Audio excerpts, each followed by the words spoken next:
Passons maintenant à la génération de compteurs à partir d'autres compteurs. J'en avais parlé précédemment dans une vidéo. On va maintenant voir le détail de cette fonctionnalité.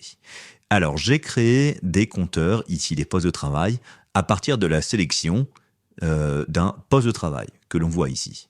Donc, j'ai sélectionné les éléments ici et j'ai lancé ma recherche. À partir de là, de la même manière, je vais dans Quantité, je vais sélectionner tous les compteurs. Voilà. Je fais clic droit et j'ai la fonction générer d'autres compteurs.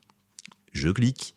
Il me demande est-ce que je veux créer, est-ce que le compteur que je vais créer est un nouveau compteur, une nouvelle quantité, ou bien est-ce que je rajoute à une quantité existante. Là, je vais créer, par exemple, bloc de prise, bloc de 3 PC, par exemple, et je confirme. Là, il va me demander, si je le souhaite, de positionner le ping point, le compteur, en fonction de la sélection que j'avais définie au moment de la création du premier compteur. Donc je vais dire que je vais le mettre, on va dire, ici, par exemple.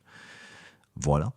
Et je peux choisir de rajouter un ou deux compteurs en fonction. Si par exemple j'ai 2 blocs de 3 PC, eh bien je mettrai 2 tout simplement par poste de travail. Là je vais laisser par 1 et je confirme.